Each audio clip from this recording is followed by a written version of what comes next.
All right, so it's week 5, and we're talking about a number of miscellaneous things that are routine in the office management world.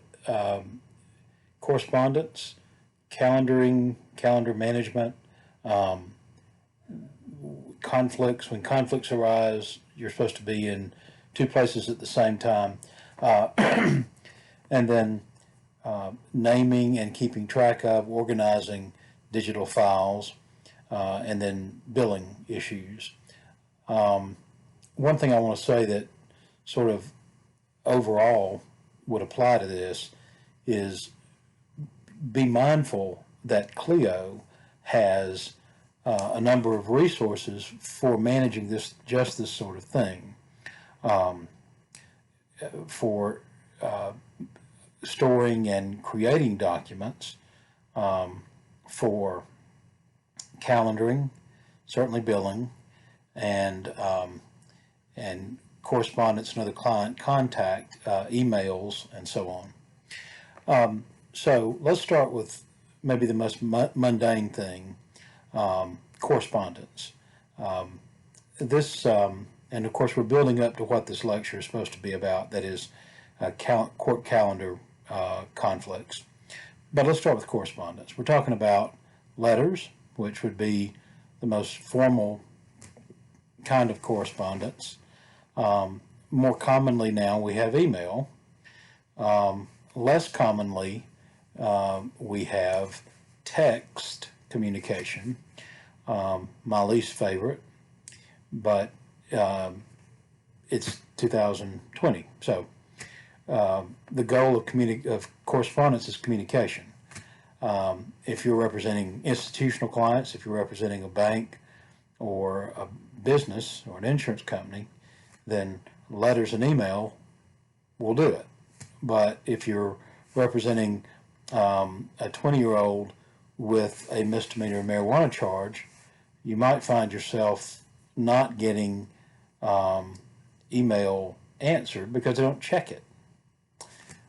You may find your letters getting returned because people move. But one thing they will do before the last bit of vital information they will change is a phone number. So texting is just sort of part of living now. And whether you're texting or certainly writing a letter with email sort of in between there, be mindful that you're communicating as a law firm or on behalf of a lawyer, and don't use informal language. You want the client, although you may be using an informal means, be it text or email, or even if you have a friendly relationship,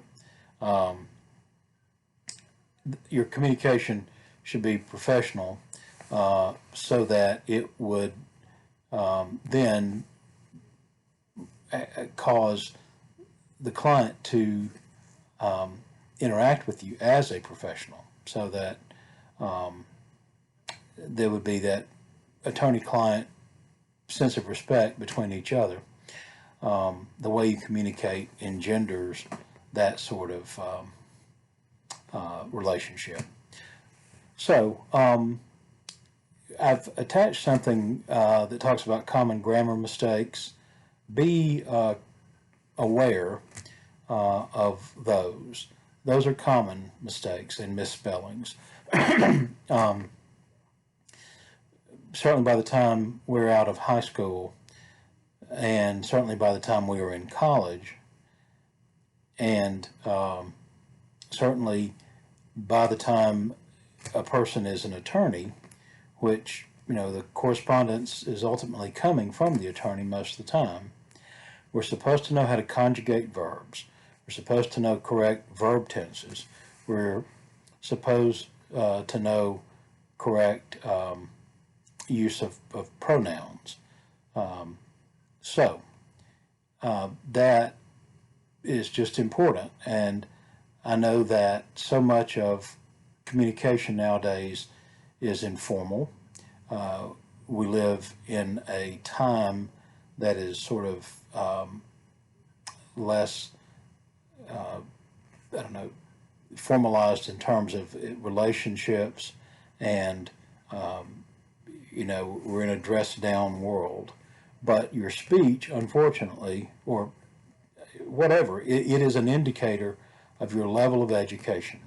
It is an indicator of the seriousness with which you are communicating. So you don't want to sound like you are at the bar or the ball field when you're texting, communicating, or even speaking with clients. One thing I would say in dealing with telephone communication, the most important call that you will receive in a law office is from a judge's office. In your communication with judges and their staff, be professional and be courteous, because again, people make judgments, and so I always say that if an attorney is on the phone, unless they're on the phone with another judge, it's always a good idea to interrupt him or her and say that a particular judge is on the phone for you,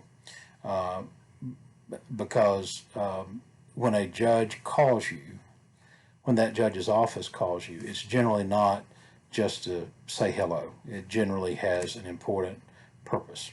So that's the standing instruction in my office, and in any office I've ever worked. Those calls get put through, and those calls get me interrupted from whatever I'm doing. Your situation and experience may vary in other places that you work. All right, so that I think covers it for communication. The next thing I want to address is file management or naming, and the most important thing in naming files is to be able to find them at some point.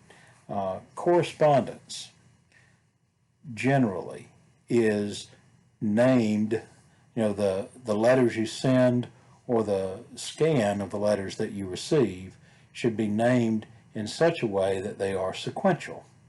If a letter were to come in today in my office, it would be given this title, 20200622 dash letter from district attorney, or something like that. So that if a letter has come to us in 2018, it would appear before that. If a letter comes 6 months from now, it will appear below that letter. That to me is the most logical way to organize correspondence. Other things, the way to organize them may be alphabetically, which is to say, if you're organizing a criminal case, in your directory or in your digital files, you'll probably have that person's name, the Jones case, and it will probably be under the criminal tab. And you may further break up your criminal tab into drug cases, sex cases, capital cases, property crimes, something like that. Maybe not. Maybe you just go criminal and then alphabetically. But within that alphabetical file that belongs to a particular client, you're going to have the subfolders that you might expect: pleadings, motions, discovery, correspondence, research, notes, all that kind of thing.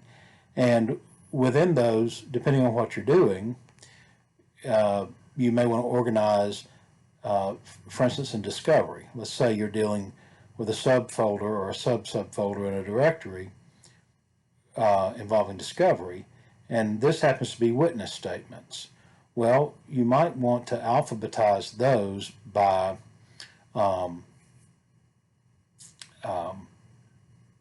last names. Motions, you may want to give them a number in the header of the document defense motion number 1, and so on, and order them in that way, such that you're looking at the top is the first motion you filed, and at the bottom would be the last. Sometimes you again would revert to date, but alphabetically by number or by date is perhaps, depending on where you are within a case file, is the way that you organize. You organize so that you can easily find and retrieve. All right. So that is as file management and file naming.